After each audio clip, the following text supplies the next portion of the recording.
America, it's time for some straight talk. You love your phone. Look at you. You hardly put it down. But you don't love that expensive wireless plan, do you? So what if I told you can keep that phone, network, and number 2 for a lot less? Well, this is me telling you, it's time to switch to Straight Talk, guys. Bring your own phone and get unlimited plans starting at just $45 a month on America's largest, most dependable 4G LTE networks. Straight Talk Wireless, only at Walmart.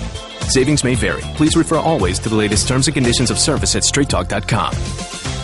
We steamroll into hour number 3 this morning. Trey Wingo, Mike Golic here with you on Mike and Mike's Sneak Peek Week. We continue the sneak peek. Yeah, again, they've announced when the show's going to start, our new show. Our new show, which we always were saying later this fall. Later this fall. It is going to be later this fall. Much later this fall. Much later this fall. Close to winter, actually. Yes, closer to winter than the start of fall. fall. Yeah, it'll be November 27th. Your pools will be closed by then. Correct. Well, in certain areas. Yeah. So after you've gorged yourself all weekend eating food, digest your food coma with us starting in the morning. November 27th. Trey and myself and my son Mike will Absolutely. be part of the show as well. So we're taking your tweets for a name of the show. There's some really horrific ones that are coming in. Really bad. Yeah. Really bad. So keep it up. We'll get to some of these bad tweets later. But keep sending them in at the 1-800-Flowers.com Twitter feed. Please do. Another quick note on a great weekend we had. My son got married, Jake, over the weekend to Jenny. We showed a video. It was just to the TV audience. We tweeted it out as well. Kind of a shorter video of just kind of a culmination of the weekend, getting some nice tweets about that. About Mike's speech. Just saw the clips from the Jake Golic wedding. Mike and Mike have to say, great speech by M. Golic Jr., 57. Mike was the best man, and my daughter Sydney was the maid of honor. And I tell you what, and in the video you hear some of Mike's speech. He had more, and he did really well. Sydney did a great job as well. To watch your kids and to talk about getting emotional, talking about their brother. Right. You know, not only obviously talking about Jenny as well, who is now part of our family, and Jake part of the Facillo family.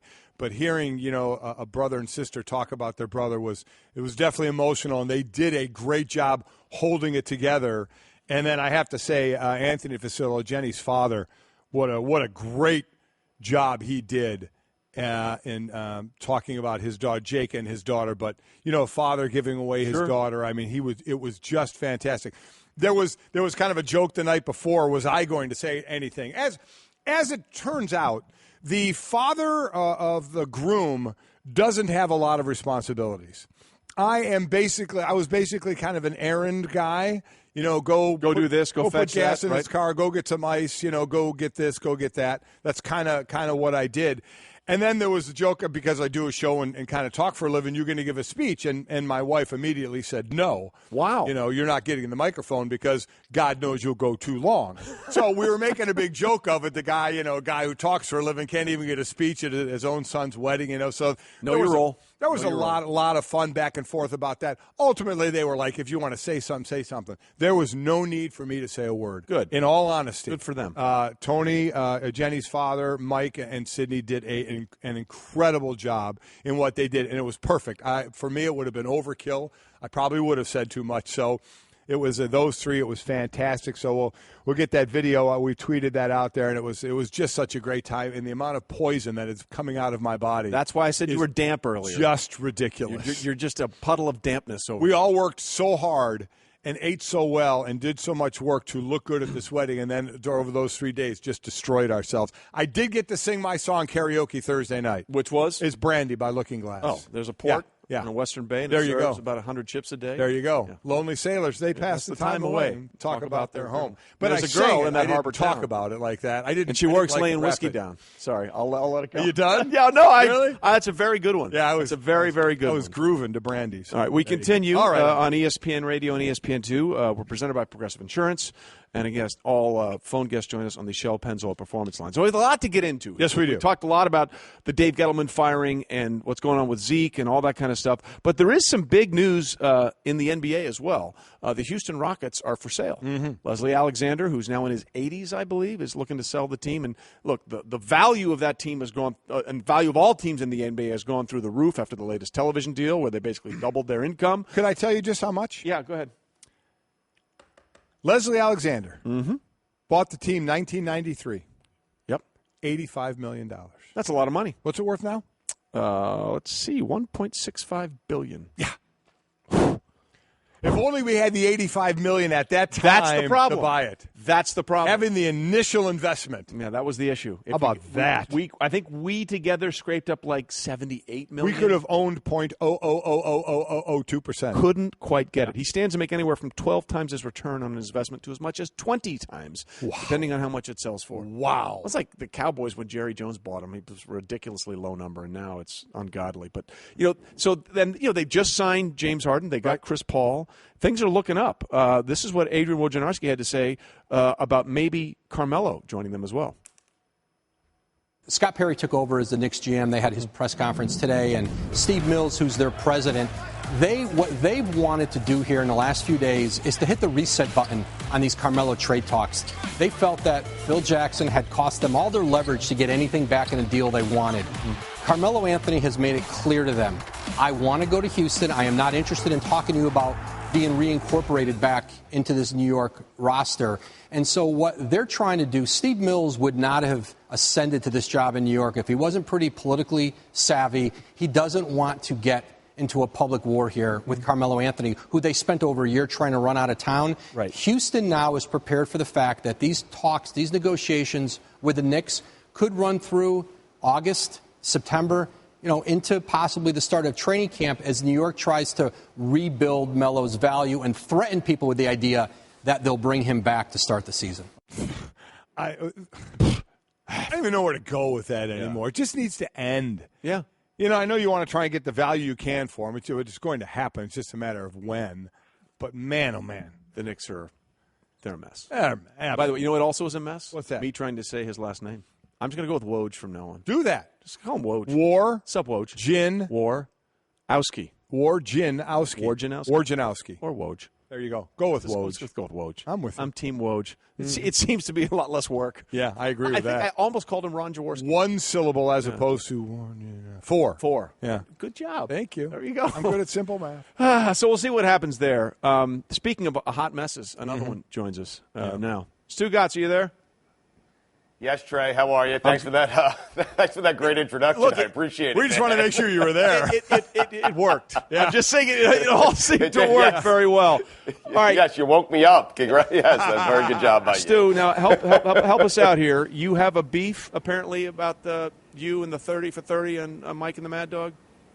Yeah, I do. Before I get to that, congratulations to Mike Golic. Congratulations to Jake. Congratulations to you guys because you guys are getting married on November 27th. Watching those pictures there, I did notice there was a couple of glaring omissions there. I wasn't there, and it appears that Trey Wingo, your new partner, wasn't there, Mike Golic. And I think you have some explaining to do on that. Yeah, you guys weren't invited. Okay. List had to be cut somewhere, okay? Let's be clear. I was fine with it. I mean, do what you got to do. You can still send a gift. Yeah. Yeah, no, I'm not sending any sort of gift, Michael. Are you kidding me? And listen, congratulations, seriously. And it's going to be a while. I hope you enjoyed it, Mike, because I think we can all agree it's going to be a while until son number 2 gets married, right? I'm guessing it's going to be at least a decade. Yeah, with Mike the oldest, that it will be interesting with him. He's the single one living in West Hartford with an air hockey table as a dining room table. So, yeah, it could be a bit. That's adorable. Come on. Yeah, adorable to who? That's adorable. That's adorable. So, Trey, to answer your question, yes, I do have a little bit of beef with the Mike and the Mad Dog 30 for 30. Our listeners know. I'm not certain your listeners know, but that's an idea that I presented to the people who were running 30 for 30 a couple of years ago, and they rejected my idea. They said it'd be good for a 30 for 30 short. They never said it would be good enough for a full feature film here. They also did tell me in their defense that I was the guy that had to bring Mike and the Mad Dog together. I was not able to get that done. The producer, Daniel Flore, was able to get that done. It was a great movie. I enjoyed it. Now, my beef with the movie is not that they stole my idea. That's fine. I'm okay with it. The movie had to be made. I'm glad it was made. Those guys are certainly deserving of a movie made about them, their career. They basically started sports radio, started what we're all doing right now. My beef is I sat down in this studio, in this very chair, for 1 hour.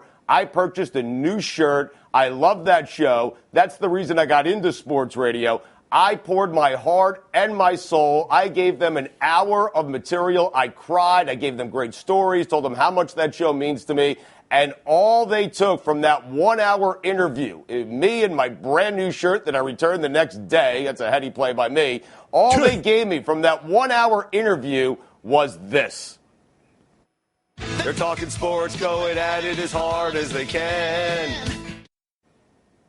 That's it.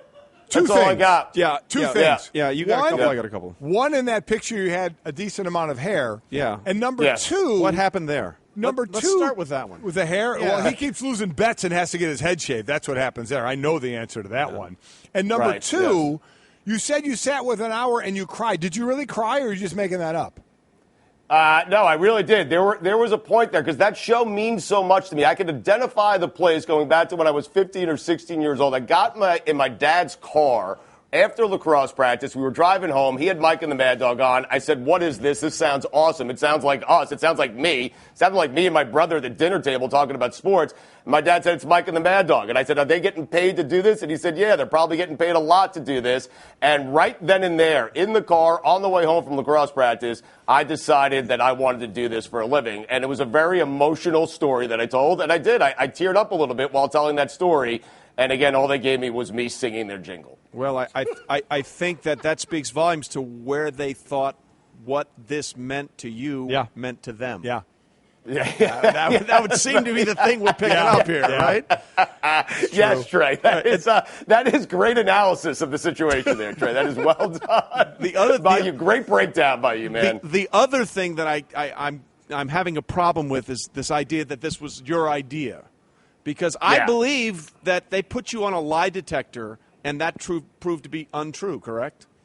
Listen, and I'm telling you, man, the guy who performs, who does the lie detector, he's a quack. I mean, Joe Harper, big Joe Harper's the guy who does it, and what has he ever done? And I'm telling you, that lie machine, the lie detector machine, man, it's faulty. Like, it's not 100% accurate. I have proof. I have emails. I sent emails. Le Batard knows this because before I sent it to the people who were running 30 for 30 at the time, I had to send it to Dan because Lord knows I can't write, and Dan needed to proofread it for me and needed to do an editing job on it. He did a very good job, and then I presented it, and they told me it's good enough for a short, unless you can bring Mike and Chris together, which I was not able to do. So congratulations to Daniel Forey because he was able to do that, and the film was fantastic. But no, I'm not lying here, Trey. I am not lying. I don't care what the lie detector says. I am not lying. I feel like I'm talking to George Costanza. Remember, it's not a lie, Jerry, if you believe it. Yeah, and Stu is one of the great liars of all time. So much so that he never thinks he's lying. So I was about to say. Well, thank you for that. Thank you for that. I take that as a compliment. That's the strangest thing. He took that as a compliment. Yes, he did. All right, so we're upside down here. We're through the looking glass. Yeah, we are. All right, another beef. All right, Stugotz, more beef with Lonzo Ball switching shoes during summer league or J.J. Watt calling out Lonzo's shoes. All right, so I'm interested. I think I know the answer here, by the way. Yeah, the beef is with J.J. Watt. I'm interested to hear this from Mike Golic because the player fraternity, does that spread across all sports? My problem here is J.J. Watt. I mean, who promotes themselves more in sports today than J.J. Watt? And he's getting on Lonzo Ball and his dad for promoting themselves and doing what they've done for the last year or so. I just don't get it. J.J. Watt, you can sell your shoe without criticizing Lonzo Ball's shoe. I think that's pretty fair. And so for me, it was kind of poor taste on J.J. Watt's part. Like, listen, go sell your shoe, but don't do it at the expense of Lonzo Ball's shoe. And then he says, his is 100% better, and at least he wears his shoes and blah, blah, blah, blah, blah. Give me a break. Like J.J. Watt, let the Balls promote their shoe. You promote your shoe. I don't care how much your shoe is as compared to Lonzo Ball's shoe. I just have an issue with J.J. Watt. It seems to be breaking that player fraternity, and I think it spreads across all sports, where J.J. Watt is promoting his shoe at the expense of Lonzo Ball's shoe. So it just doesn't make any sense to me. Like the JJ2, please. The 2 represents the 2 playoff games he's played, he's won in his entire career, and the 2 represents the amount of games he played last season. J.J. Watt, who promotes himself more than any other athlete in sports, criticizing someone else for promoting themselves is a complete joke. But, Mike, I am interested. Does that player fraternity stuff, does it spread across all sports? Because if so, J.J. Watt did bad by Lonzo Ball. No, it definitely spreads across all sports. I think it's just in vogue right now to either be way pro Ball family or criticize Ball family. There's no in-between there on them. So, and I'm with you. J.J. Watt does like to promote himself. We see enough of the 2 a.m. and 3 a.m. workouts, right. and he puts that stuff out there. So, I agree. He took that shot. He's on that side of taking the shot there. I just, this whole thing, what did you think of the whole situation of, I think they just kind of got caught with the whole, he's wearing other shoes, and their answer was, oh, to be a big baller, you can wear whatever you want. I think that's just a crock. I mean, I think that's ridiculous. And where I am now with that, and again, it has nothing to do with being a parent. I'm not getting into being a father. It seems like, the kids and them all get along, and that's fine. My whole thing is from the marketing standpoint. I just envision him, Stugotz. Everybody keeps saying, listen to all the marketing we're giving him. Listen to all the publicity we're giving him.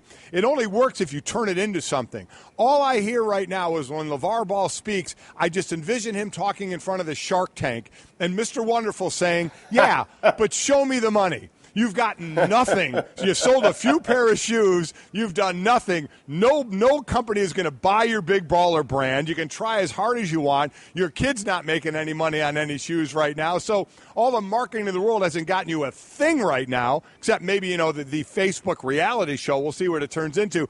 But that's all I see now, Stu, is every time he opens his mouth that he's talking to the Shark Tank and all those people that are sitting there just kind of laughing him, saying, what have you got to show for yourself for any of this?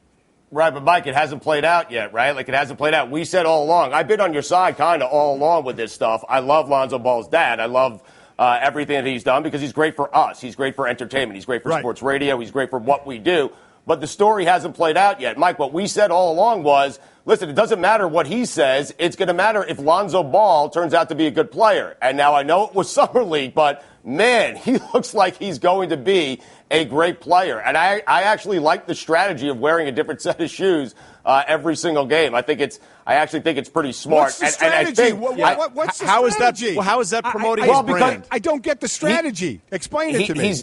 He's getting these brands he's enticing these brands. Look how I play when I'm wearing your shoe. Come on, and Stu, so I like this. Stu, well, no, I like this because Nike or Under Armour or anybody is going to do anything more than offer him a deal like they do everybody else. Here's your $2 or $3 million a year for 4 or 5 years. Do you really think they say, oh yeah, and bring along your big baller brand? We'll buy them as well. Not a chance that's going to happen. But, Mike, it hasn't played out yet. So I don't know how quickly they're going to – Mike, I don't know how quickly they're going to sign a deal. Like, they might wait a year. They might wait half a season. What if we get to the regular season, the season starts, and Lonzo Ball is putting up similar stat lines as he did during Summer League? They're still not buying his brand. They're still not buying the brand. Mike, you don't know that. So whatever offer was on the table before anyone saw Lonzo Ball dribble a basketball at the NBA level, whatever offer was there, they're saying, no, look at my son. Look how good he is. And maybe the offer will be more down the road. So maybe what he was thinking was the offer for Lonzo, not for big baller brand. The offer for Lonzo. That's it. Okay, but Mike, we don't know. Maybe he's so good that someone would be interested in the big baller brand. We don't know. Mike, you don't know. The story has not played out yet. You do not know what these sneaker companies are thinking. We'll allow you that possibility that we don't know. But here's what we do know. Here's what we do know. Thanks to this, we've just gone Billy Madison. Everyone in this room is now dumber for having listened to you. I just want you to be aware of what's going on here. Trey, you have Billy Madison does.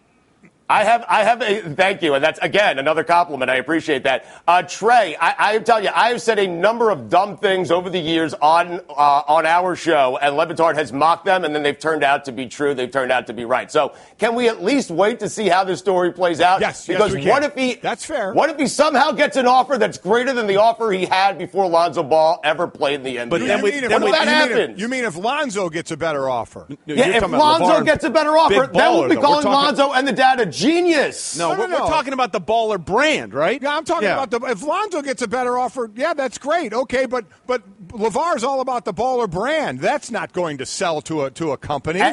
And Lonzo's all about his dad. And I'm telling you, if Lonzo's good enough, he's not going to ditch that brand. Lonzo's all about family. He's all about his dad. He's all about this brand. He is in on this, Mike. You don't know if a shoe company is going to be interested or not in the brand. You don't know that, Mike. All I'm doing is giving my opinion, and they're going to go, no thanks. Okay. And I'm saying they're going to get more money. And when they do, I'm going to come back on the show, and I'm going to give you one of those. You do that. Lonzo may get more money, but I think that's where it ends. But we'll see. You are right in the fact. Let's see how it all plays out. I agree with that. Okay. All right. More beef with the Panthers. This continues? Yes, it does. Okay. Or one more. More beef with the Panthers firing their GM in July or former players ripping Dave Gettleman after he was fired? The whole thing is strange, right? Like firing your GM in July doesn't make any sense. You probably want to do those things before the draft and before free agency. But I have no interest in what guys who used to play for the Carolina Panthers have to say about the GM getting fired. I would like guys to say this when they're actually playing for the guy who's in charge. I didn't hear these guys saying these things when the GM was in place and when they were playing for the team and playing under that general manager. Yeah, because he'd suspend them and fine them if they said it. I mean, come on, dude. Okay. That's the easiest thing in the world. Why would someone willingly take money out of their own pocket for that reason? Trey, when you're that kind of player, if you're Steve Smith, if you're D'Angelo Williams, if you're Josh Norman, if you're the guys who are the best players on that team, if you say something, is he really going to find you? I have no idea. But I prefer, just in general, Trey, it's a great point. I prefer to hear these guys say it when they're actually in it rather than this far away from it. And what happened after Steve Smith got cut and what happened after D'Angelo Williams got cut? They made it to a Super Bowl, man. And so if you want to tell me that Josh Norman, that was bad, they should have kept him. If they had Josh Norman last year, you want to go ahead and tell me they make it back to the Super Bowl? I'll disagree with you on that. Yeah. But I don't like it. Like, I just don't like players ripping the guy after the guy. It's a tough day. Listen, a guy got fired yesterday, and you have players who used to play for him who didn't have the guts to say something when they were there, and now they're just having a ball with it on social media. It doesn't sit well with me. Well, let me ask you a question real quickly. Would you publicly rip the guys that are in charge of you right now at your Miami radio station, or would you wait till they got fired and then say, I really like working for that guy? Well, they're not in charge of me. The people at ESPN are in charge of me. They're my bosses. Well, I just sat here and ripped the guys who run 30 for 30. What are you talking about? Well, not really, because we think that's all just a little Stu would actually, you know what I have to say on Stu's behalf, I think he would rip people, even if he's working there, yeah. Listen, I'm not a huge fan of ripping somebody on the way out either, to be honest with you. But they did it. There certainly seemed to be some sort of discontent there, and for Jerry Richardson to make that move right now, the timing is very weird. All right, we've rambled on much longer than we thought. Yeah, we did. But we do, Stu. We want to leave you with one more thing. So just listen very carefully. All right.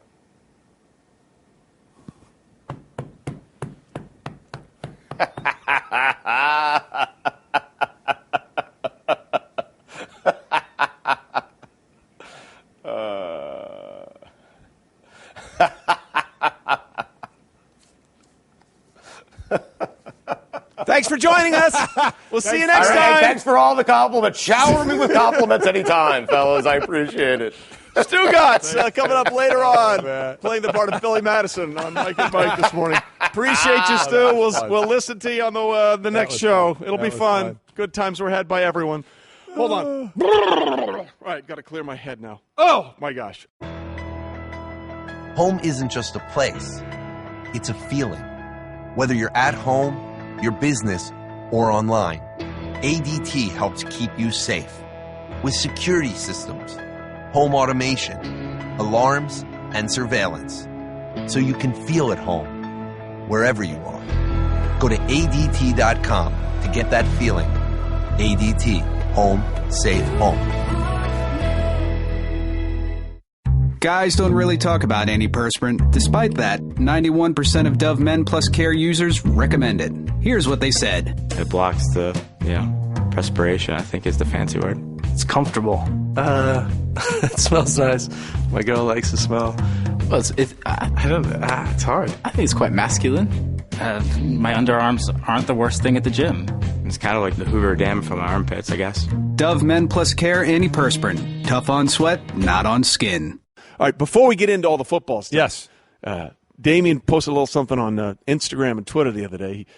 Something coming on up there? What do you got there, Damien? Yeah, it went from 0 to 100. I didn't have any gray hair. Then all of a sudden I just started seeing a whole bunch just pop up. And I was just wondering, okay, I know my 7 kids have to be involved with my hair transforming in that fashion. So, without a doubt. I want you to look at his head and look at my head. So is that the natural progression? This is your future. This is where you're going. This is what happens. Do I get to keep my hair? That's what happens, man. That's a great question. Look at the split in the Golic family. I have a 27-year-old son who is losing his hair, and everybody telling him just come on home and get rid of it all. You have that Pat Riley. I got that full head of hair. Yeah. And Jake's got a full thing up there too. I want my hair to turn white and I'm going to get a robe and a staff, and I want to be like Moses and just go stand by a lake and see if I can part it. Not going to go all the way to a sea because that'd be too much travel. So I just go. Maybe I'll start with a pond. Yeah, see if I can part a pond. Pond be good for you. Pond be good for me. But that's the look I'm going for. I'm never going to color my hair. It is going to be white. It is what it is. Yeah. So this is your future. Okay. And embrace it. And it's your kid's fault. It absolutely is your kid's fault. This is your future, and it's hideous. Just want you to know. You should ground your kids. I did. Yeah. Good. All right. So now that we've got hair follicles and parenting out of the way, let's talk a little football here. Okay. You brought this up earlier, which I thought was interesting. In what, 3 days? Rookies for 3 teams report? Tomorrow. I'm sorry. Tomorrow. At 3 teams. Baltimore, Jacksonville, and New Orleans. The rookies all report tomorrow. Okay, so take us through your mindset as a rookie for the first time reporting and as a veteran thinking, how many more times do I have to do this? How different is the mindset? Oh, my gosh. So as a rookie, the first thing I'm thinking about is, boy, pass this conditioning test. Pass the conditioning test. What was your conditioning test? We had three 300-yard shuttles. And for a big man, it's no joke. To run those things. Absolutely. But ask Albert Hainsworth. Yeah. Because everyone knows if you don't pass conditioning test, you go on PUP, and the media knows about it. So everybody's like, you fat guy that's out of shape, couldn't pass your condition test. You're a professional athlete. How could you let that happen? So, but the great thing about a condition test, the big guys run first. There you go. So we get to knock it out, and we get to watch everybody else. Right, yeah. Exactly. Did you ever fail it? Never, not one time. When I was always amazed at some of the tests out there because you train for your sport, you train for bursts, right?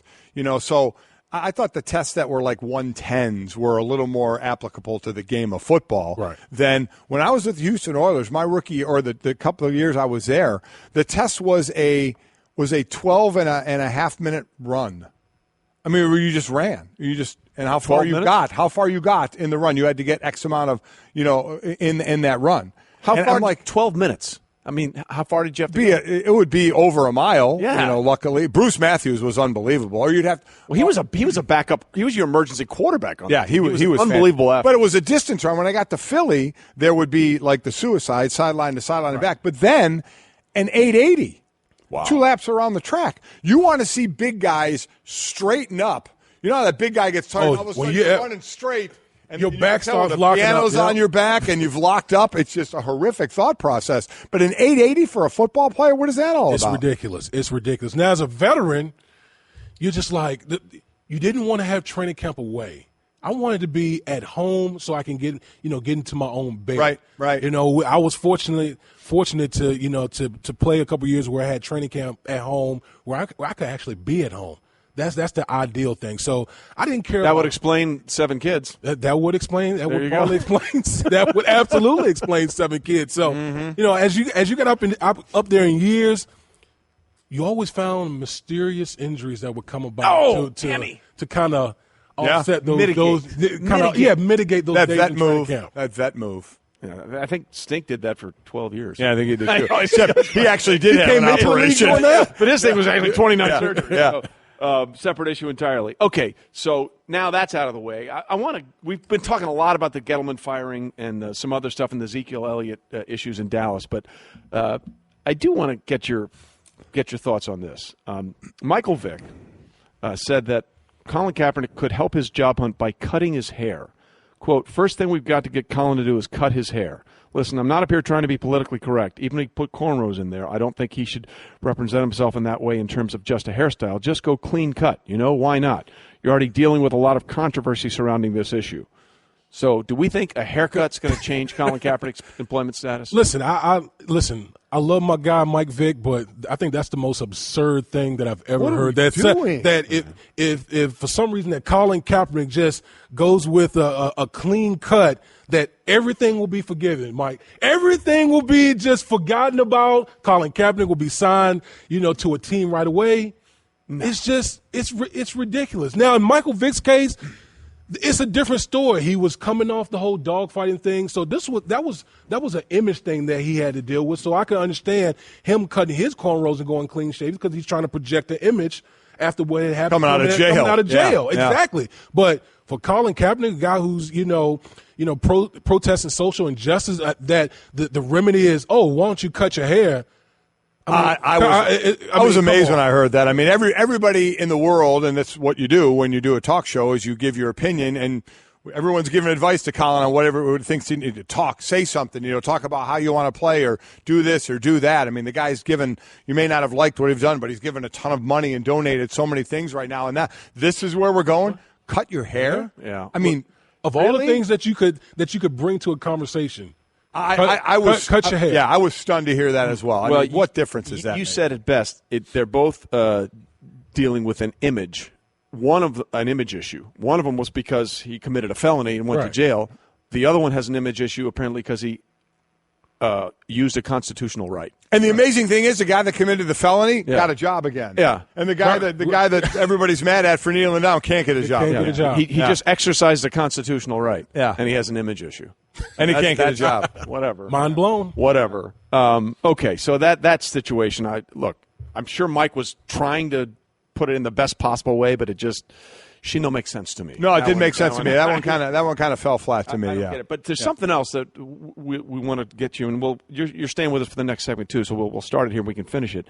You brought up a great point about Ezekiel Elliott, that at some point, if he's going to be going away, now it's about the team and us not being able to count on you. And I've heard you say this a bunch of times before.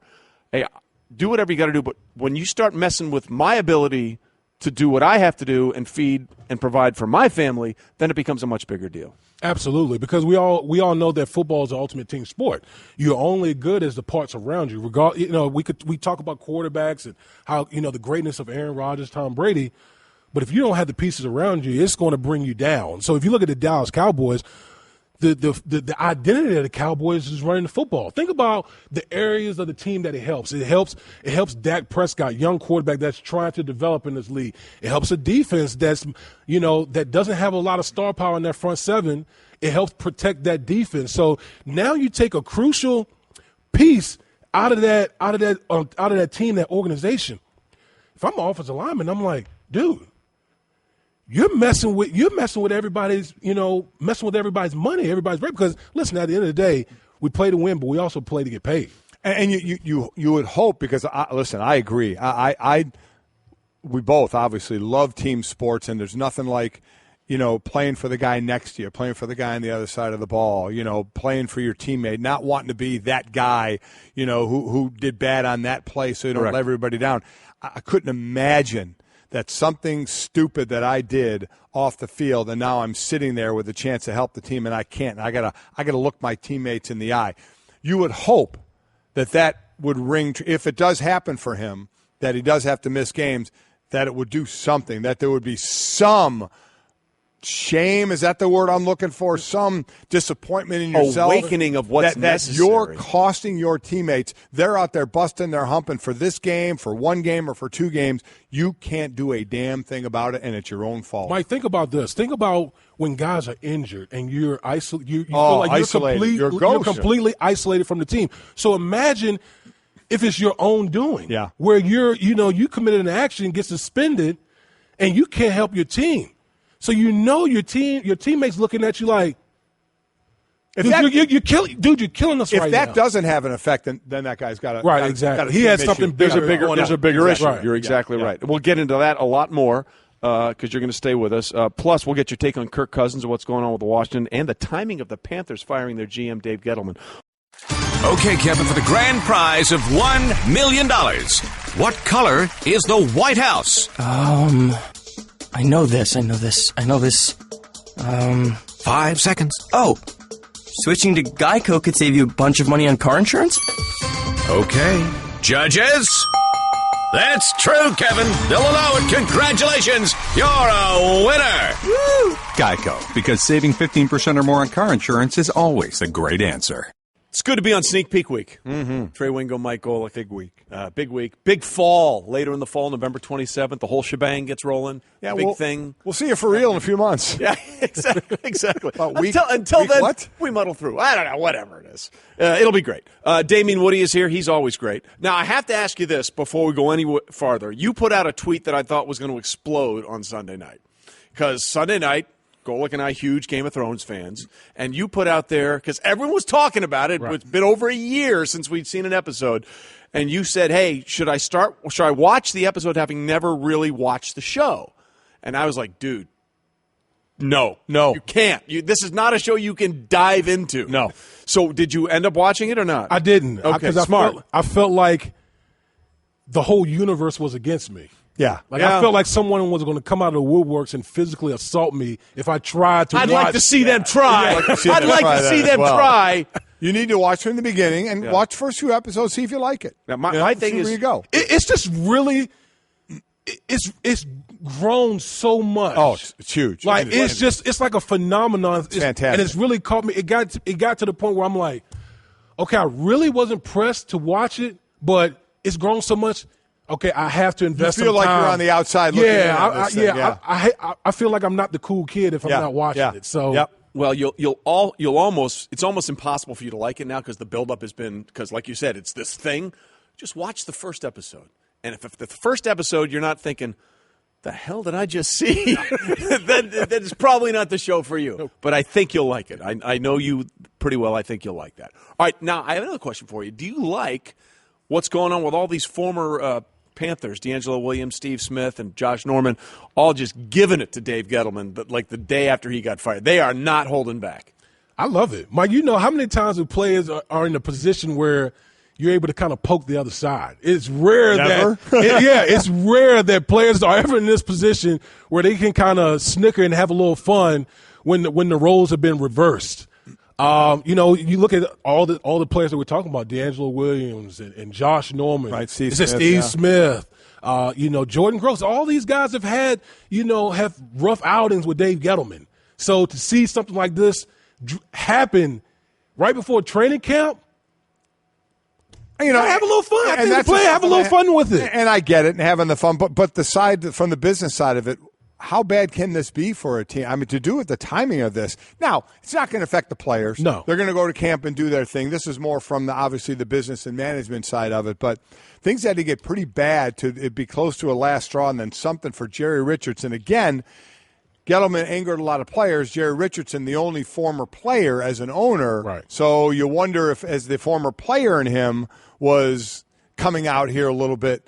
But the timing certainly seems a bit odd. The timing is a head scratcher. But you look at all the upheaval that's been going on with the Carolina Panthers. Not only the GM, but the president resigned, right. And the defensive coordinator Sean McDermott, he went to Buffalo. Right. Buffalo hired the assistant front office personnel guy to be I think the GM up in Buffalo. So there's been a bunch of turnover with the Carolina Panthers. I don't know what Jerry Richardson has been like one of the pillars in the National Football League, but it's really been volatile down in Carolina this past year. Well, when we talk about the timing, we said this earlier in the show, and if you weren't listening or watching us then, it bears repeating. Over the last 5 seasons, we've had 22 general managers fired.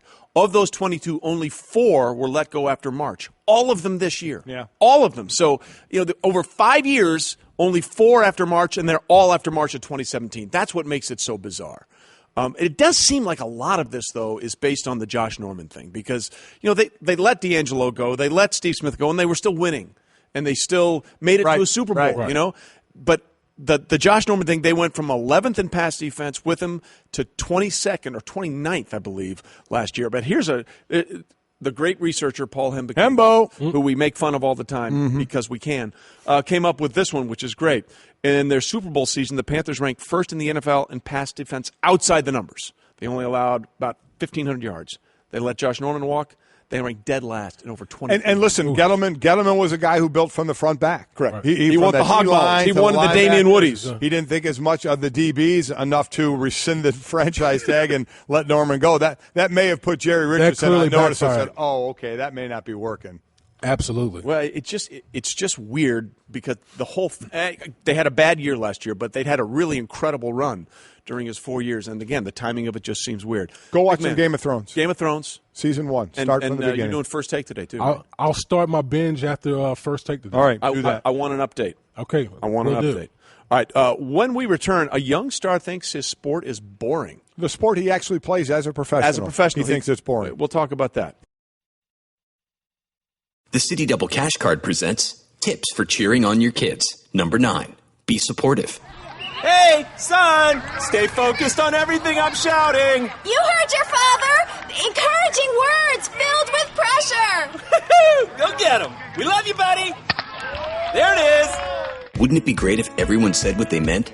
The City Double Cash Card does. It lets you earn double cash back with 1% when you buy and 1% as you pay. The City Double Cash Card. Double means double. We roll on hour number 4. That's what you got, huh? Yeah, that's what I got. Trey Wingo and Mike Golic, sneak peek week. Sneak peek. 11/27. 11/27. Not 17. Not a time, a date. 11/27. November 27th. We'll kick off our new show. Golic, Wingo, the Go-Go's, Golic Wings, Golic Hot Sauce, and Chicken Wings, and all these names that are coming in.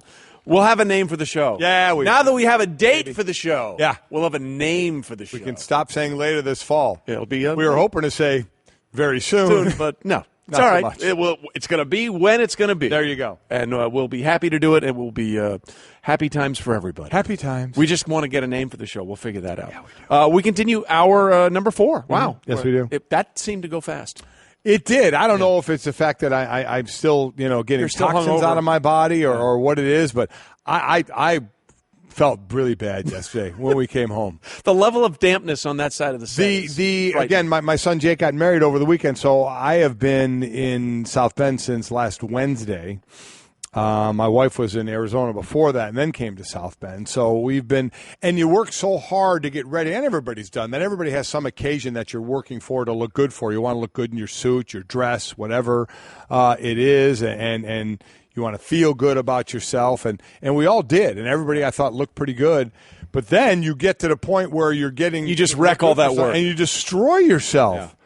So when I say dampness, because it was hot in the studio and you were sweating, so I think what's happening, you have a combination of the booze sweats, the cold sweats, and the meat sweats. Meat, no doubt about that. I mean, how much meat did you consume? A lot. Meat, alcohol. Where was the ratio? Oh, the alcohol is way higher. Okay. I thought it karaoke might be Thursday night at O'Rourke's out there. Karaoke, sang my song Brandy. We were singing all night long, and, the sing juice was flowing. And then for some reason, and I don't know why this happens, I know it happens everywhere, is like the day before weddings, people love to golf. I just love to golf. I know you love to golf. Yeah. I like to golf. It's all right. I enjoyed this being out with all the – but there were like 25 of us. Now, again, this was after Thursday night when we just really abused ourselves. And the tee time was 7:30. See, there's the mistake. So you have all day. You had all day. Now you do have the rehearsal dinner at and the rehearsal or something at night. So we wanted to use the time in between to pass out rest. Shower, pass out, rest. So that was it. I mean, 7:30 the next day, I got a golf club in one hand, a beer in the other, and a cigar in the third. There you go. And the third hand. Yeah, congratulations. 3 hands. Wow. It was unbelievable. That's you buried the lead there. You have 3 hands. I know, but that would have been the thing to start with. You finished this whole thing. The smartest thing we did was I took yesterday off. We traveled, so we had all day Sunday to just hang out and watch Game of Thrones Sunday night before we left. But holy smokes, I feel bad. Yeah. I mean, I got to go work out today over at Orange Theory here and just sweat out my life. Just the North remembers. Oh, so North the North remembers. All right. Enough complaining. Yeah, enough about me. Yeah. Let's talk about me. Okay, let's move on. You ready for a little? Let's do this again. Off the top. Let's start with Lonzo Ball, named the MVP of the Las Vegas Summer League despite not playing in the championship game due to a calf injury as they beat the Lakers, or the Lakers beat the Blazers. Averaged 16 points, 7 rebounds, 9 assists, most assist average in Summer League history. Listen, the kid can play. I know he had the first. And the worst thing about this whole situation to me is that people that don't like his dad, LeVar, for the way he talks and things like that, we'll take it on the kid. Wish that the kid doesn't do well because of it. That's stupid. I think that's just ridiculous. I love watching this kid play. His first pass in his first game, even though he didn't shoot well, was a great alley-oop pass. So I like watching him play. I think he's, the scoring we'll see, but as far as he was as advertised as his vision of the court and it seems his IQ of the game. And he's going to need time playing in the NBA. It's not like it's going to magically appear, but I'm a glass half full kind of guy. I liked a lot of people I saw from this draft class playing in the summer league because, quite honestly, it's the first summer league action I've watched in the 18 years I've done this show. This has been the most talked about summer league ever. It really has. But so congrats to Lonzo Ball winning the MVP of it, and we'll wait to see where this goes. Yeah. All-time MVPs of the summer league don't normally translate into great stories. No, the last three were Tyler Jones, Kyle Anderson, and Glenn Rice. Not that one. Yeah, not that Glenn. There you go. So we'll see how that goes forward, but it's a nice start. Off the top. We continue. Giancarlo Stanton, 2 home runs in the Marlins, 6-5 win over the Phillies. It was his 6th multi-home run game of the season, Mike. He has 24 in his career. That's tops in Marlins history. The next closest is Hanley Ramirez with half that, so that would be 12. There it is. If you do the math. And you did. There you go. His 24 career multi-homer games are third most in baseball since he got in the league in 2010, behind only Jose Bautista with 27 and Miguel Cabrera with 25. Stanton has 28 home runs, 2 behind Aaron Judge, who leads Major League Baseball. So we keep talking about the home run derby, and is it affecting the swing? What Judge is like 1 of 21 since the home run derby. He did have a home run. He was robbed. Yeah. Great play. Stanton just had multiple home runs. Cody Bellinger had just hit for the cycle, did he not? Yeah, he did. Yeah, hit for the cycle. So it didn't mess up his swing. He seemed to be doing okay on that. But Stanton, big man, hit ball far. Ball go far, ball go long off bat. Okay, then we continue. Off the top. And this was the curious one. The Panthers firing general manager Dave Gettleman on Monday after 4 seasons. 4 seasons in which they made the playoffs 3 times. So we talk about some of the notable players to leave under Gettleman, Steve Smith, D'Angelo Williams, but they went to the Super Bowl after that. So This guy made some moves. He's done well, I think, from bringing in talent there. The Josh Norman one, you wonder if it started to teeter a little bit. He's a build from the line guy, O-line. Hog mollies is what he calls it. And the front 7, D-line and linebackers. And I didn't thought as much of DBs. So much so they rescind the franchise tag on Josh Norman. He goes, and they struggle mightily there. So you wonder if that started to raise the eyebrow of Jerry Richardson, the owner, a little bit. And then now you have Thomas Davis, you have Greg Olson, a couple other such well-respected, great players. What's going to happen with them? What's going to happen with them and new deals and stuff. So I don't know if Jerry Richardson was jumping ahead of this or not, but something had to happen for this firing to occur right now, right before camp. And again, the interesting thing, when Herm was with us in the first hour and a little bit of the second hour, he was actually out at Tahoe, and Ron was there, and this didn't come up once. Not one time. And they're boys. I mean, they're the Cal Berkeley, the whole Right. thing. So it was really weird that he wasn't. It wasn't mentioned. Now, again, from a player side of it, as camp starts, that will have no effect on them at all. They go out and they're doing training camp things. You have your 90-man roster all set, so it's just a matter of, as camp goes on, the cuts you're going to make and any other players you may bring in because of that. So from that player standpoint and the immediacy of the coaching and getting ready for camp, the effect won't be there. But as Herm pointed out, this is going to be Rivera's 3rd GM he's working with. So, and that's a relationship we want to be a good one. Well, you just need to be functional more than anything else. They don't have to be buddies and, go get pizza all the time. And we continue Off the top. And Kirk Cousins in Washington failed to get a long-term deal, so he'll become the first quarterback in NFL history, to play 2 consecutive seasons under the franchise tag. He's going to make $24 million this year. And you wonder where the team is going to go. You lose 2,000-yard receivers. Yep.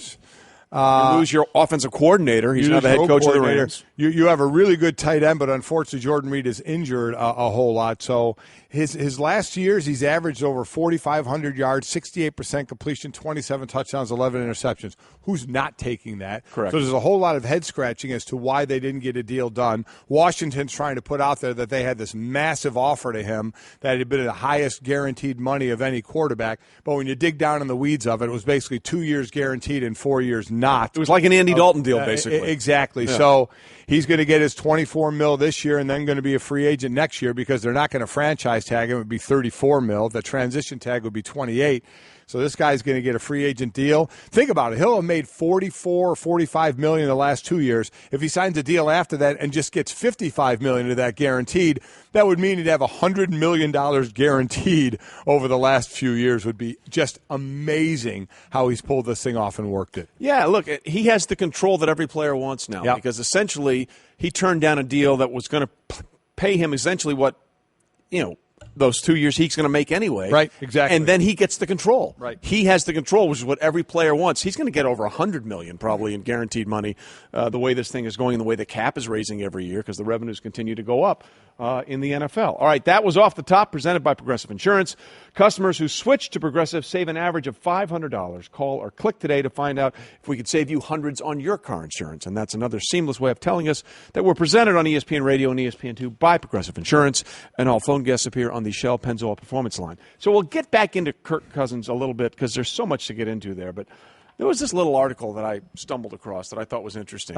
Manny Machado, right, of the Orioles. He didn't make the All-Star game this year. No, he was there in attendance. And he had this to say about being there and watching it. He said it was a little boring to watch. I don't know how people go out there and watch games. Now I know why sometimes people don't come to games. Manny Machado is a pretty good player. And he's now saying that he thinks baseball is a little boring. You know, it goes back to, you remember when Bryce Harper did the article, it said baseball, he called it a tired sport. So players couldn't express themselves, and that started a lot of the new school, old school ball players to talk about where do we go now at this point.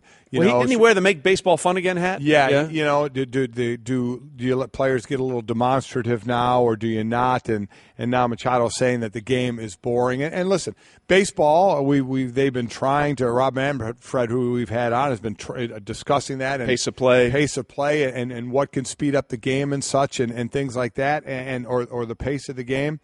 So they understand that, but I mean, baseball still is a timeless sport. There is no clock on it, even though they talk about a pitcher's clock. I was in the Dunkin' Donuts Stadium here, the Class AA Yard Goats. It was fantastic. Great stadium. experience. But you see right there, there's the pitch the pitch clock right there. You know, after every pitch, it's going, and it definitely moves along. So while I think you'll see some little things to help that, I don't think anything major is going to happen, and the game still isn't played with a clock. So there is still that to contend with. Baseball understands that. But when you have your own players saying that, Machado, good young player. Bryce Harper, obviously the young player out there right now, the guy you're going to talk about getting possibly that $400 million deal, both talking about a sport now that just doesn't go.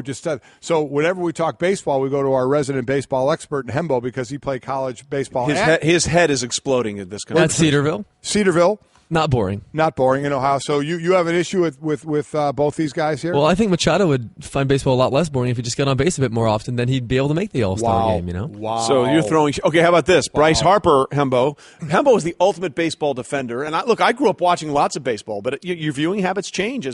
We're in a society now that moves very quickly. And baseball is a pastoral game. You know, it was a big part of a different generation of how things move much faster now. Bryce Harper was recently asked if he watches baseball on TV. His quote, "I play and watch the Food Network. I'm good." A few years ago, his teammate Anthony Rendon said, "I don't watch baseball. It's too long and boring." So, Hembo, you're on the island. Do they need a fix? How do you fix it, Hembo? You're a genius. Well, I do think it's an interesting juxtaposition. For so long, so many famous baseball players were best known just as much for their ability to play as they were for their love of the game. It's something that was so often discussed. Now these guys are much more into their social footprint, into their earning potential. Perhaps this isn't nearly as rare as I'd like it to be. Oh, wait, but we have cable now, so that's why we wouldn't. You know. It's just it's weird. I mean, it's a difficult thing because baseball's not going away. Let's be clear about that. No, it's not. And how much do you want to change it? I mean, there's tweaking and there's changing. Yeah. You know, and so what would you change? We got the pitch clock. What else can you do to sort of speed up the process? There's talk of trips to the mound. There's talk of a numbering, you know, only X amount of relievers. I mean, these are all things, though, that you can get around. All you have to do is say, you know, someone's got an injury, you can bring another guy. I mean, there are going to be a way. The first thing you do when there's a new rule is find the loophole. That's exactly the first thing that you do is find the way around it. But is it the pitch clock? Is it, you know, little things? I don't want major changes because let's be honest, all the major sports to me, you correct me if you think I'm wrong, are in great shape.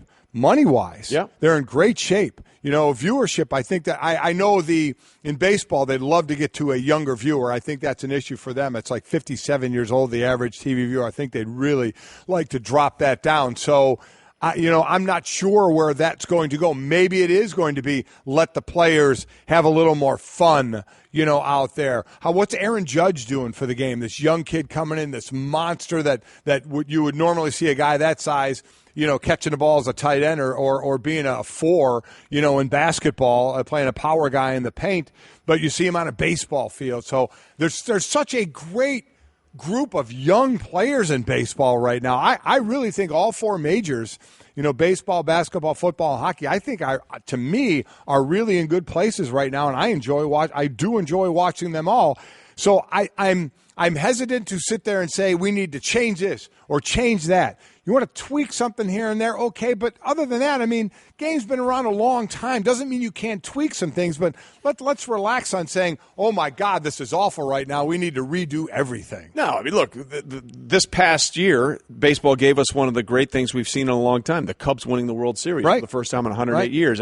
Everybody was glued to that. Sorry for your Indians. I get it. I'm with you. Everyone was glued to that. It was one of the biggest stories in sports. I think the problem with baseball is this time of year when the NHL playoffs are over, the NBA playoffs are over, and you have this lull where it's really just the middle of the season in baseball and nothing else is really going on. Now that's going to pick up when training camps begin. Right. There'll be a lot more interest in football. There's always going to be more interest in football just because it's our national passion. It's not a pastime. It's what we care. We're addicted to football. Right. Yes, we are. Nation. We really are. But I think the problem with baseball is fundamentally, like I said earlier, this as a society, we are in a lacrosse hockey society. Things move very quickly. Move fast. We want to see instant results, all that kind of stuff. Social media, Twitter, everything happens very fast. It's just not a fast game. It's not. It's just not. It's not. And that's the core issue. I agree, and I don't think we should go overboard in trying to say we have a problem here. We have to make it a faster game, a more high-scoring game. I don't agree with that. Some sports are what they are, and a lot of people enjoy this sport. As I said, can you do little things? Yeah. The median age of a TV viewer in 2016, baseball had the highest, 57 years old. The NFL was 50, hockey 49, NBA 42. The NBA is really interesting that they're the youngest. And that, I think, is really – it sort of speaks to what we've been talking about before about the Summer League. Now, I get it. Some of that was Lonzo Ball and all the things at LeVar and the shoes and all that kind of stuff.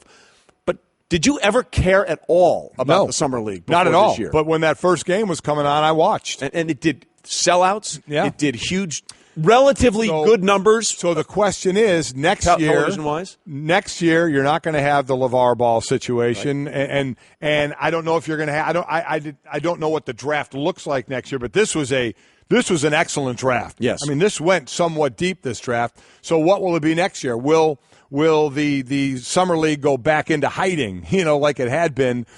Back into hibernation, and was this just kind of a year set apart from all the other years? Yeah, the other thing that's really interesting is just to sort of glom onto the point we're talking about the younger age and the interest in the Summer League. Over the last 5 years, according to Forbes, the percentage of growth of an average franchise in the big 4 sports, the NHL was at the bottom. That grew 115%. Still grew 100. That's the bottom. Hold on. NFL was second to last at plus 125. MLB was plus 155. NBA, the top at 244. Now, a lot of that has to deal with they just redid the contract. The TV doubled. Money deal is just ridiculous. Yeah. Where the NBA is now, again, they have the least on their roster, and they're making $8 billion. They've doubled their revenue, $8 billion. It's just crazy. But I think all sports are in pretty darn good position right now. I really do. No question. I really do. And we talked about this earlier. The Rockets are for sale. For sale now. Leslie Alexander, and he's the team in 1993 for $85 million. Just think if you had that kind of money laying around in '93 and were able to buy a team, he could sell it for over $2 billion. It's worth $1.7 billion. They're wondering if it'll go for more than the Clippers did for $2 billion. So, that's just incredible. Well, they just took one of the Clippers players, so that's probably going to help them. That is an interesting – it's unreal. It's crazy. Yeah. It's crazy. I think that the NBA thing is very interesting because I do think that's talking about what we were just talking about. It moves so quickly. It moves so fast. They're so athletic.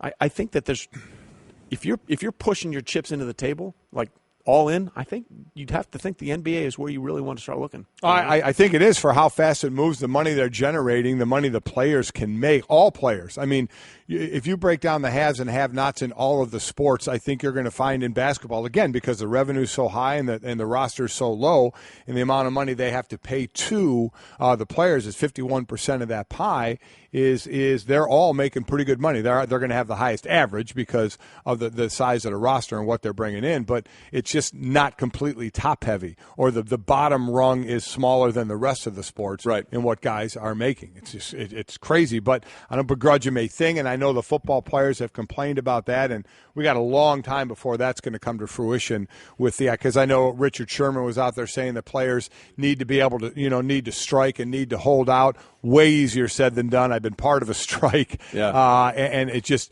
you don't have as deep pockets, and you're talking about 2,000 players as opposed to 32 owners.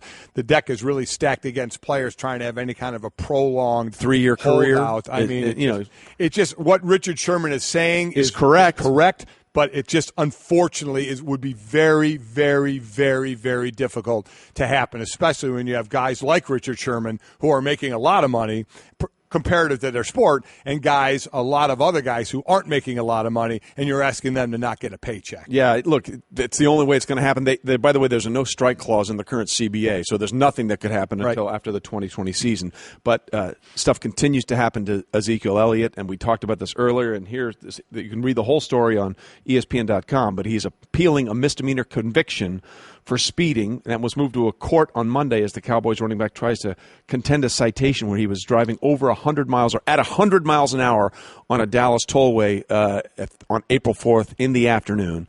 Now, again, that may be one thing, but you have this with the Dallas police over the weekend. A 30-year-old man said he was physically assaulted but could not identify who assaulted him. Some people are saying that was Ezekiel Elliott in that incident in the Dallas bar. And then you have the issue with the 2016 domestic violence thing. There's a lot going on with Ezekiel Elliott right now. And all this, when the Cowboys are scheduled to fly to camp in Oxnard, California this Saturday. Look, we're seeing a pattern here. And that's the bigger issue for Zeke, is that one thing didn't seem to bother him, and then the next thing didn't seem to bother him, and then the next thing. Right. It's not what you're looking for, as Teddy Bruschi likes to say. When you start to get, a number of these things, it's a time to take a breath. And it's a time, as Herm said, instead of the league stepping in, it's a time for the Cowboys. Well, for Jerry Jones or Jason Garrett, or the both of them together, and say, all right, Zeke, you know what? Time for you to take a breath, sit down, and then there's got to be some consequences for your actions here.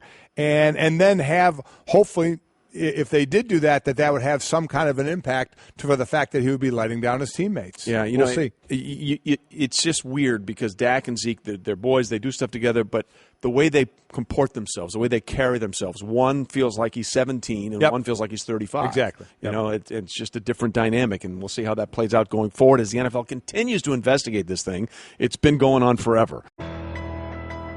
Home isn't just a place. It's a feeling. Whether you're at home, your business, or online, ADT helps keep you safe. With security systems, home automation, alarms, and surveillance. So you can feel at home, wherever you are. Go to ADT.com to get that feeling. ADT. Home. Safe home.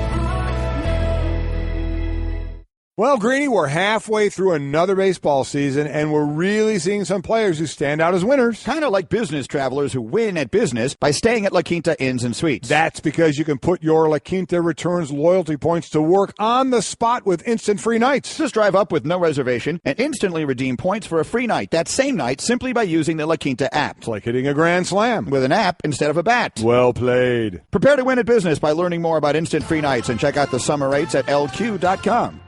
All right, Mike and Trey on ESPN Radio and ESPN2, presented by Progressive Insurance. All phone guests on the Shell Pennzoil Performance Line. But in studio, ladies and gentlemen, love when they come there he is. And by the way, wearing the right attire. I mean, it's like a hand in a glove you fit on this show, my friend. NBA Beautiful. Analyst Steven Jackson joins us, giving us some Straight Talk, brought to you by Straight Talk Wireless. Best phones, best networks, no contracts.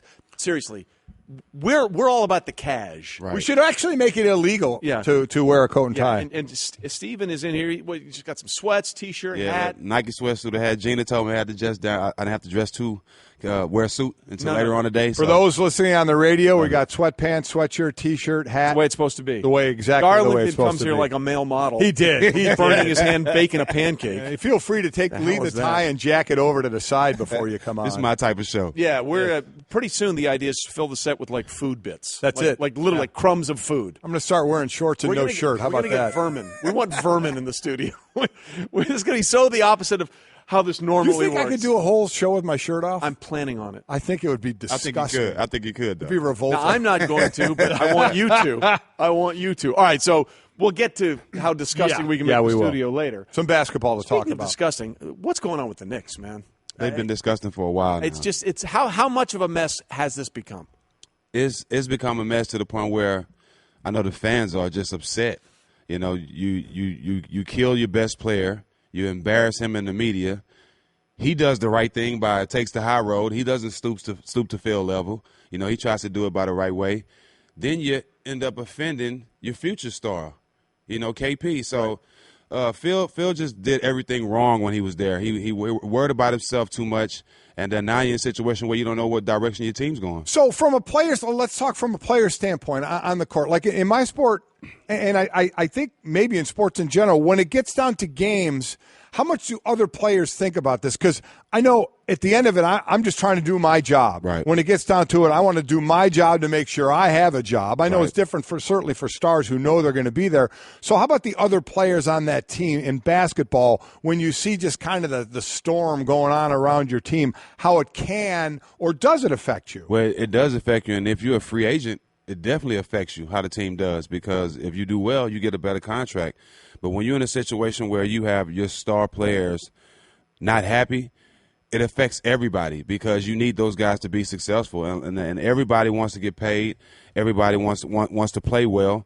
But you know every team has two big stars, and if they're not happy, the whole organization goes down. Unless you're Golden State, then you have four. Unless you Golden State, exactly. Exactly. You got 4 or 5. But LeBron's never played on a super team. That was the also thing. All right, you still talk to a lot of players in the league. Yeah. What do they tell you about what they see when they look at the Knicks? Well, I've talked to – obviously, that's who they're trying to get to, you know? Nobody wants to go there. Yeah. Let's just think about that for a second. This is New York City, the New York Knicks. But I had said that when Phil went there. I said, unless he's coaching, he's not getting free agents there, right? I mean, that's not a destination place. No, is it? he's not that guy that talks to guys or guys have a relationship. You got to think Phil is one of those coaches. When he loses, he doesn't even shake players' hands. So a lot of guys don't look up to Phil as much as people think. Yeah. You know, and a lot of guys that play basketball for a long time know he didn't create the triangle. Right. That was a part of the game long before he was even born probably. But a lot of guys just don't like the fact of how he went at LeBron. You know, all the players today respect LeBron for what he's done for the game. All the monies everybody's making now. You know, he's probably one of those stars that's squeaky clean, that's never had anything in the media.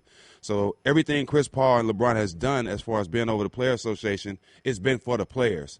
So when you have a guy like Phil that talks about LeBron and his posse, he so say, and all the success LeBron has had with bringing his friends along, it kind of upsets the whole basketball world, because LeBron is the only basketball player in the history of basketball that's brought his friends along with him and did it the right way. It's worked. We've all done, even me. Yeah. We've all done it wrong. Every player in the NBA has done it wrong. LeBron's the first to get it right, and we respect that. And because you can now. I mean, the way it's structured now, players can do that. So, and people seem to have an issue with it. It's like the team is supposed to do that, you know, Bill. But now a player does it, and everybody. I didn't have a problem with Kevin Durant going there. Well, what do I care? I mean, if he wants to go do that, but because the players have the power, that seems to turn off like the public sometimes. Well, you know, the players that get mad are the players that don't care about winning. Yeah. You know, the players that get mad are the players that probably can't play or probably don't have no desire of being the best or being an NBA champion. I respect what Durant did. He wants to win. How much money is he going to miss? Not much. He's going to make the same amount of money and miss a few $1 million at the end of the day. But he wants to win. I respect anybody that's in any sport that's not playing it just for the money or just because they can. I love people who want to win because that's why you're playing. Well, yeah. I mean, look, people got all over him for this move. And it's like, he had a chance to join a better team. I don't really like. This is like any other job. I can make probably more money and do better here. Why would you not do that? Why would you not? I don't understand that. Yeah. So they're set. I mean, the Warriors are loaded for a while. LeBron apparently getting frustrated now. Is it a foregone conclusion that he's going to opt out after this next season? I always feel like if he don't win and things are not going his way, he's going to make a move. Me personally, I knew things weren't going to pan out with Kevin Love. Yeah, maybe win a championship or two, but long term, I knew it wasn't going to work. Because he's not that athletic. Each year, the game's getting smaller, faster, and athletic. And he's not fast. He's not athletic, and it shows when he plays against athletic teams. If you look at all the teams they play, his success is not against athletic teams. It's against teams that's a little bit slower, that post up more, and he can rebound a little bit. But LeBron wants to win, and I don't think he's going to ever be in a situation where he's just sitting there losing. If they don't win it, I definitely think it's possible he'll be going to L.A. I guess when I hear people talk about him going to L.A., what kind of team would they have to build? Because you have 3 young guys there that aren't going anywhere right now, and it's not like they're going to be superstars right now. Right. So I know he wants to win, and it seems still his best shot to at least get to the championship to have a chance to win is in Cleveland and in the East. Right. So I guess I wonder, why do you change that and go to the West where you have more hurdles there in the West, unless, again, you can put another one really big super hurdle team together. Right, and I agree with you on that. Like, I didn't understand how it came about. I heard it was his wife had brought it up because they have a home in L.A. Right. But if I was him, I wouldn't do it. I mean, all the great players in the East are going to the West now. So I would stay in the East and dominate. I wouldn't go. So I don't even know how it came up. But if I was LeBron, I would stay in Cleveland and be dominant. I completely agree with that. And then you talk about young, athletic, and this whole crop of rookies that came in, all basically 19 years old. Mm-hmm. But, I mean, from Fultz to Ball to Tatum, Jackson, Fox, I mean, so many, and on down the line.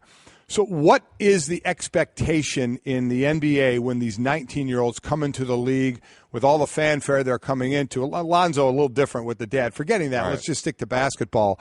Of these guys coming in the league and playing now against veterans, of just that transition for them. Well, you got to expect only 2 or 3 of those guys are going to be ready to play right now. A lot of those guys, they're going to come off the bench, might not play heavy minutes to 2-3 years from now. So one of those top 5 guys is going to be rookie of the year and is going to play a lot of minutes. Some of those guys that's in the late first round, second round might not even make the team. You got to expect that. But the stars, you try to bring them along quick. You try to get them ready to play ASAP. But a lot of them just don't have it. In football, the toughest thing for players, and I agreed with it, from college to the NFL, was the speed, how quickly everything happened. Is it same in the NBA? What's the biggest transition from college to the NBA? Night and day. The game speed, the physicality, everything is night and day. But when you have a guy like Ball that can walk right in, even if it's summer league, and get 2 triple-doubles and his IQ. He can see the court. It's unbelievable. Yeah. And that's what I like about the kid. When you got guys like that, those guys are ready to play. When they're just head above everybody, when you getting triple-doubles in summer league games like that, those type of kids are ready to play. Stephen Jackson with us here as we continue to talk about what's going on in the NBA. By the way, this is the most we've ever talked about the summer league ever. Nice. It's unreal. Not a problem. And I said, will we do it next year? Yeah. We're still going to talk about it. We'll find out who's in the draft, what their fathers are like. But I want to go back to the LeBron point, because what you're both saying makes sense. The easiest way for him to have a chance is to stay there in Cleveland and work his way through the East. Right. Well, if he's going to do that, they're going to need more players. So what's the best case scenario for them to get players to Cleveland? What can they do, really, to get players that will allow them to compete a little bit more with the Warriors? Well, they got to get a general manager, a good one. That would help. They had a great one. They had a great one. They tried to lowball my boy Chauncey. They could have had him. He would have been great. I think for LeBron, it's really not too much he can do, but he can get anybody there. I know they're in the Carmelo. They're in the Carmelo sweepstakes, of course. Right. But I really don't see anybody else right now. It's got to live with who you got, right? You got to live. Right? And even with Boston got better. And they have a team full of 6'8", 6'7" guys. So Cleveland's in trouble. Just those players you were talking about in the game of today, right? Yeah. Put Melo. Let's put him on the Rockets. That was the next. You put him on the Rockets. So let's put him on the Rockets with Chris Paul and obviously Harden. What does that make them in the West? a fourth seed, a third seed. It doesn't make them champions. I still have the Spurs and Golden State better than them. I still have the Spurs. Yeah, I still have the Spurs better than them. All right, so is there? Let's just You put them on the. You put them on the Rockets. Yeah. Now let's put them on the Cavs. I like it. Okay, so take away Love and put him. Take on, away right? Love, put him. So now it's Melo, Kyrie, and LeBron, and the Cavs, I guess, would be everybody else. Is that enough? I like that. Is that enough to compete against the Warriors? That's enough to get to the NBA Finals. Okay, it's not enough to beat the Warriors. So see that's the ultimate thing for LeBron. So where are the pieces that make it work? They're not out there. Let me ask it this way then. For Golden State to lose in the finals anymore, will it be somebody building a team to beat them or them eventually breaking apart? Right now, they're the only defense that can stop them is them. You know, I don't see nobody really building a team to having the pieces right now. It's not going to happen in a year either. It's going to have to be I don't see it happening for 2-3 years. So we're basically saying it's a foregone conclusion. Yeah. So, hey, enjoy the season, everybody.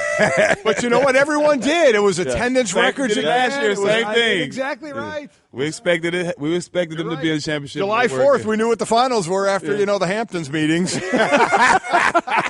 And it's looking like it might be that way again, unless Boston, like you said, can give Cleveland a little bit more of a trouble in the East. Stephen, appreciate you being Thanks, live. man. Appreciate it. And thank you for dressing Absolutely the way we would right. dress. Thanks for having me. Very Okay, keep your eyes closed. Okay. I want to show you my first ever painting. All right. Okay. Open your eyes. Oh, that's a lot of colors and shades. So be honest. What do you think? Well, I like how if you switch to Geico, you could save hundreds of dollars on car insurance. Oh, yeah, that's true. Yeah. Here, why don't I hold your paintbrush while you call them? Geico, because saving 15% or more on car insurance is always a great answer. That was an exceptional read by you. I will top it with this read. All right. Mike and Mike reminding you, if you miss any of the show, including Stugotz, oh, dear God, in Hour 3, you can listen to all 4 hours of Mike and Mike on demand in the ESPN app, and now you can subscribe to our Best of podcast. It's available in the Listen tab at ESPN. So the name that I think the best name we got today. Yeah. Again, we didn't. Did we get a best name? Did we? Well, I would go with this one. Okay. What do you got? Tray of Donuts. Well, there's history there because that one time I was late, I did bring in a tray you of did. donuts. And so that makes all the sense in the world. Trey, obviously your name, Trey. Correct. And I guess you're a donut. I'm a donut. So people have decided you are some sort of consumable object, whether you're a beer or a donut. The one thing. Okay, so here's the question. Okay. You had to choose. Would you rather be a donut beer or a donut? Not even close? Well, I wouldn't say not even close. Would you have the beer with the donut? Not the greatest mixture, but I would certainly do it. It's certainly something we've all done. When Greeny and I played a tennis match against one another, we had our challenge there. Yeah. It was a really hot day at a tennis tournament, so there were fans there getting ready to watch the real tennis players. And we were playing. The Pilot Pen? Yes. Yeah. And it had to be 95 degrees. It was hot. And you were chugging. And one of the points that I missed, I was running somewhere, and my momentum took me right to the front row. Yeah. And there were people right there. Donuts. And one had a donut, and another had a beer, and I mixed the two. You went both. And how'd that go down? Yeah, I threw up a little later. There you go.